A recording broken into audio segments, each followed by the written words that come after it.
Thank you, and don't forget, you gotta grind 24/7, guys. The grind.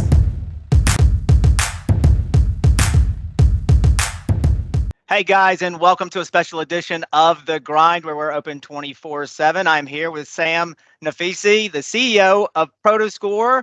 Sam, how you doing today, man? I'm well, Don. How are you? Good to be on with you. Man, I am fantastic. So glad that we were able to do this. We've been talking about this for a little bit, and really interested to tell all the folks who tune into The Grind about Prodoscore. I love the product. Full disclosure, General Informatics uses the product. So I wanted to give you an opportunity to really just dig right in a sentence or two, describe to me what Prodoscore does. Yeah, Don, again, thanks for having me. In a nutshell, and you're a user, so it's basically a proprietary scoring system using machine learning AI to gauge employee productivity. In a nutshell, that's what we do. Again, using machine learning and AI, providing a proprietary scoring system to gauge productivity. I started looking at the product right at the beginning of COVID, and I thought, man, this is definitely something that we need. I guess my question for you is, where did you come up with the idea, and how did that whole process get started? Yeah, a lot of people think we're a byproduct of COVID. We came as a result of COVID. We didn't. Our founder had this idea 12, 18 months before COVID in anticipation of what he foresaw correctly of the move to hybrid. Gotcha. And we think COVID exacerbated that and hastened that, and it became quicker. So in anticipation of that, he felt there was minimal visibility into productivity unless you're in an office presumptively looking at people. He thought, what can be done to more accurately reflect productivity, irrespective of where staff are, in office, at a Starbucks, or at home. Right, man, that makes so much sense. And it's funny, General Informatics being a technical organization, a lot of people have this idea that, well, hey, man, we're technical. We can track when people log in. We can track when people are even moving traffic. But, our engineers are really good at logging in and creating a job to move traffic all day long. So, you don't ever know for sure if somebody's truly engaged. And, I'll give you a couple of reasons why we love the product, but I wanted to hear from others as well. We, more than anything, are looking for not only who's engaged, but who's using the tool sets that we have within our line of business applications and the various mixes of applications that we use day in and day out. And also, like, who might be overworked. Like, so many people talk about, you're just trying to find out that I'm staying busy. Sometimes we're trying to find out if you're too busy, and we need to start looking at getting more help in that specific department. So I'm curious, do you hear things like that? What are the other reasons that your customers are telling you, man, they love the product? Yeah, look, I think what you said is very well founded, Don. We, for example, integrate with 80 plus cloud tools. So as an employer, we provide a lot of cloud tools to our staff, to our colleagues. We have no clue about adoption. Are they using it? All the licenses we're paying, are those being used? If I'm paying for 80 licenses of a specific product, are those 80 being used? Are there wasted licenses? So we analyze all those by capturing the APIs from the cloud tools into our dashboard. And I think part of what you said is really important, is that this is not to be a punitive solution of only looking for people that are not working or underworked or being lazy at all. We're very collaborative with employees. The idea is, if an employee is overworked and you see they're, just way overworked and doing too much, they could ask for help, or you can initiate it and say, hey, my CFO may be overworked. He needs a couple of people on his team, or take a Friday off. And I think if it's used in a collaborative way between management and staff, it could be a win-win for all. Yeah, look, one of the things that I've discussed with our executive leadership team, and definitely our HR director, the first time our HR director saw it, he was like, man, wow, that's really good information. What do you think about, the concern around privacy and things of that nature? And the thing that I always come back to is, man, we run our organization completely transparently. We we post the notes from our strategic leadership meetings. We want to make sure that people understand what we are doing, the decisions that we're making. And I have a responsibility to the organization to make sure that everybody is rowing the boat in the same direction and doing all the right things. And so I don't know why anybody would be concerned about having the activity on the tool set that we're providing them. And it's not really tracked, but informed, right? It's informing us. I don't look at it, to your point, as a punitive thing. I'm looking at it, and I'll give you a perfect example, is part of your application allows you to see who is communicating with specific individuals the most, whether it be through Teams or through email or what have you. And man, you start to recognize who the real influencers in your organization are. And that has a positive and spin to it, because I look at that and go, hey, let's make sure those guys and gals know exactly who we are and what we're all about, because they are truly influenced the rest of the organization. So hats off to you guys on that part of the application. Tell me, like, we know what the positives are. What are people saying when you present, a demo of the product where they go, oh man, I don't know if I could use that because? Yeah, look, I think the first initial reaction of some is, as you mentioned, privacy. But for our response to that, and the most successful clients we have, such as is fully transparent. Yeah. The employees all see the data that management is seeing. There's nothing hidden from them. They see their own score. They see their peers' score. So if you're in the operations department, you see your peer group. If you're in sales, you see your peer group. So it's very interactive. They get a weekly or daily email of where they're ranking in Prodoscore. And look, if you've got a good colleague who's motivated and sees someone doing better than them, we want to replicate that. Yeah. The whole idea is, what is good? Let's replicate good. If somebody's using LinkedIn or Teams or Meets or DocuSign or Salesforce or whatever they're using, let's replicate that. As an organization, you have all the outcomes, right? What we're trying to say is we'll provide you some leading indicators to those outcomes. Historically, we've managed organizations at the end of the month, at the end of the quarter. How do we do? It's already too late. You can't go back. But what if I told you in the beginning of the month, I anticipate what the month looks like because of those leading indicators. Right. And I think that's the beauty of what some of the aspects of the solution we provide. Yeah. And look, one of the things that I do each quarter at my board meeting is I have a whole slide on engagement. How engaged is our team? Not only do we go over utilization numbers, all the things that you might expect, right, of a managed services provider that is providing technology solutions to people.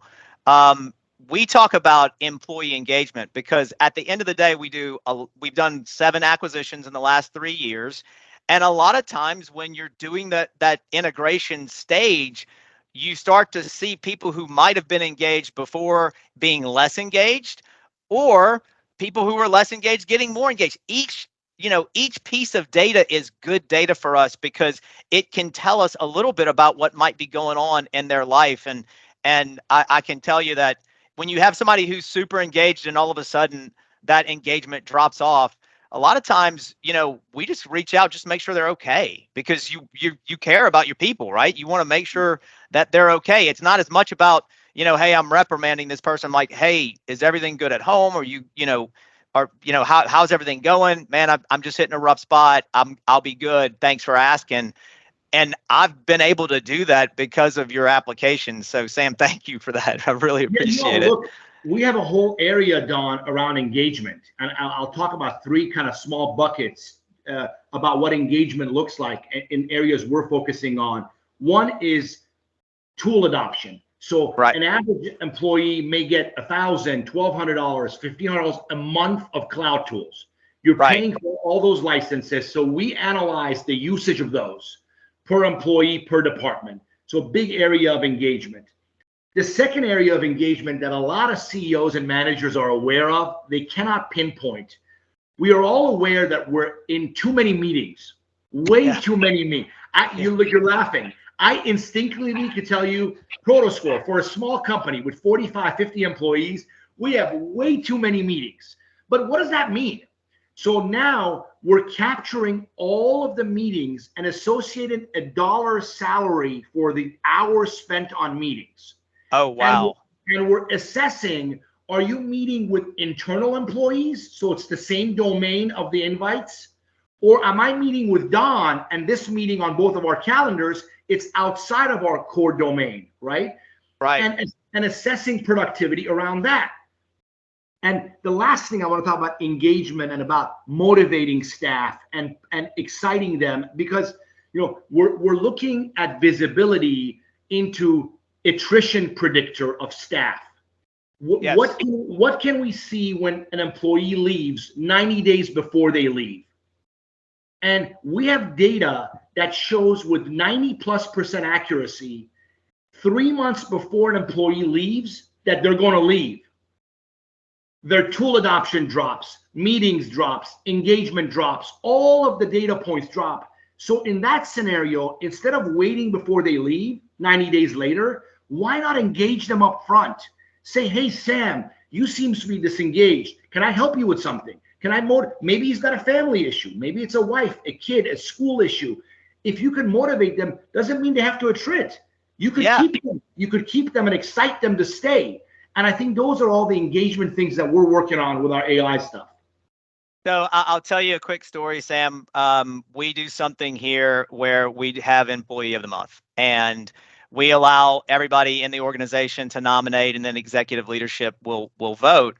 And a part of that process is we do pull their Prodoscore, because we don't want it to be a popularity contest as much as we want them to be voted in because of their work ethic, their commitment to our can-do, will-do attitude, which is one of our core values. And so what we do in the nomination process is we say, hey, nominate somebody, give us the reasons why you're nominating them. And then we can go in and 9 chances out of 10, Sam, they're one of those influencers. So I just came off a meeting about the possibility of integrating and bringing on our platform an annual 365 review. Oh, wow. So imagine all the 365s we've all done in our careers. Yeah. They're very subjective. If the manager's in a good mood, you get a better rating. A little bit of it is obvious. Some of it is am I in a good terms with my boss? What did I do last month? Did I have dinner with? How about if you incorporated Prodoscore, which is very, very obvious. It's very black and white, right? Yes. You have the outcomes. If you're in the sales department, did you meet your quota? Did you hit the budget? Whatever the metrics are that are outcome-based, that are company-specific. But right. incorporate that with a Prodoscore of the whole year of all this data points as you enter the 365. It could be really powerful, because then you're no longer, I feel this way. This is the right, it's very obvious. Yeah, you start to have real data that speaks to, what it is that an individual is accomplishing, how they're influencing others, what they look like against their peers. Because you can have a department that's performing incredibly well, and all of a sudden you have somebody who comes in that might not be a high performer. That person's not going to enjoy or have fulfillment in their career, because they're going to be constantly comparing themselves to these super high performers. So it helps us in hiring. Like when we're talking to folks like, hey, you're joining a department that is super, focused on, they place a high value on execution. They're executing and engaging at a high level. Are you that kind of individual? Because if not, you're going to kind of stick out. People are going to recognize that and see that, Yeah. So, pretty incredible, definitely. So tell me a little bit about the implementation. This has got to be super difficult to install. You're laughing because you know it. Yeah. It's not at all. Look, as I said earlier, because we capture all the cloud tools through APIs, and on most of our integrations, we can get it done within a day, and it's all email based. We capture all the data from the cloud tools that your organization uses. Obviously, as the primary factor is email. So it's either G Suite for Gmail or Microsoft 365. Then it's some kind of a CRM tool like a Salesforce or others. some form of a UCAS, Vonage, RingCentral, or the like, DocuSign, LinkedIn, Slack, accounting platforms, whatever the tools are that your staff uses. And for most of them, the beauty of it, Don, is when we deploy today, you'll have a 90-day look back. So we'll begin pulling in from the first few days, basically a week in, you'll have 90 days to look back. And the beauty is, you know the outcomes by then. You know what happened in those 90 days. And you could say, okay, now let's measure the Prodoscore to the outcomes we've already garnered. And that makes it an exciting starting point and jumping off point. I started to get a lot of pressure about 6 months ago where people were saying, hey, there's this, back to the office push. We feel this pressure. We like the hybrid, approach, but we want more days at home. And so I continued to transparently communicate, guys, we track, the folks that are remote against the folks that are in office. And consistently, the in-office people are more engaged. They're more engaged in the tool sets. They're more engaged with each other. And the moment that, and it's an easy to read graph, right? The moment that graph intersects and the remote people are more engaged than the in-office people, I'll start being a lot more relaxed on what we say our policies will be around when you should be and shouldn't be in the office. And it happened for the first time like 6 weeks ago, man. And it was amazing. Like I posted, I'm like, hey guys, for the first time, remote workers were more engaged than in office. Hey, just get with your managers. If you need that day, we'll give you that day. And you said we have. Sorry, finish your thought. Sorry, go I was ahead. just gonna say, and not only that, I can go in and look at that particular individual when they ask or request and say, hey, I want to be more remote. Okay, well, let's see how well you handle that, because not everybody, look, I can work from anywhere because I set it up that way. This is my recording studio. I can do anything here, right? So I don't necessarily have to go into the office. Not everybody has that luxury, right? Yeah. So yeah. Look, we talk about two words: accountability, flexibility. Yep. Flexibility, accountability. Employees want flexibility. No problem. We're willing to give you the flexibility. Be accountable. I don't care if you're at home or Starbucks. Be accountable. Right. And give you the flexibility. And right. I think you just illustrated that yourself by what you said. And the minute they wanted more flexibility, they became more accountable to you. Right. and the graph started improving. Yeah. And I personally, it should be that way. I think, anyone who would suggest otherwise is basically trying to hide from you. I had a conversation in an interview, and I let them know, hey, these are the tools that we use. We track engagement. We're looking at analytics to make sure that we know that you're working. And it's like, man, if you're tracking me, I don't know that I want to work here. I'm like, dude, you recognize you're telling me you just don't want to work that much. Yeah. So. And by the way, whoever said that to you, you already have their information, right? You already have their email, their Salesforce, their LinkedIn, their documents. Right. Everything is company owned. All we're doing is using AI, machine learning, prettying it up, putting it in a dashboard. Yeah. All of we're capturing is all company information. So this is an important distinction. Unlike agent-based solutions that are out there that are capturing keystrokes and mouse movements and your camera, we don't do any of that. We're driven by the email address that the company provides the employee. It's a company email address. See, that's a fantastic point. That is a fantastic point. It's a huge differentiator. Sam, tell people, look, again, full disclosure, General Informatics uses it. We are also a partner of yours, so we can help folks with implementation and as well kind of give you counsel on how to best utilize the tool set, so some best practices. But if they want to talk to you direct, Sam, how do they get in touch with you? Yeah, there's a ton of information on our website, Prodoscore, Prodo like productivity with the word score, Prodoscore.com. Obviously, you could reach me, Sam at Prodoscore, and Don obviously is a huge advocate, client, supporter. So many ways to reach us, and we look forward to it. Yeah, thank you, Sam. I appreciate it, man. Thank you for your time. I know you're busy. I'm so glad we got an opportunity to do this. Guys, thanks for tuning in to a special edition of The Grind, where we are open 24/7. Can't wait to see you next time. I hope you're enjoying the information that we're giving you. Guys, if you want to do a deeper dive, you can start out by going to Amazon.com, putting my name in the search bar, and buying one, maybe all three of the enhanced series of books. They come in all formats. You can get them in Kindle, you can get them in Audible, or you can get them in paperback if you're kind of old school like me. You can also go to alignment.com where you'll find content, you'll find our blogs, you'll find our videos that we've published, and also for a limited time, you can sign up for our Platinum Club membership. We're only accepting 30 people for the rest of the year, and that gets you to content that's never been published, tools that we've never published, lots of information that you will find incredibly helpful as you grind 24/7. Guys, thank you so much.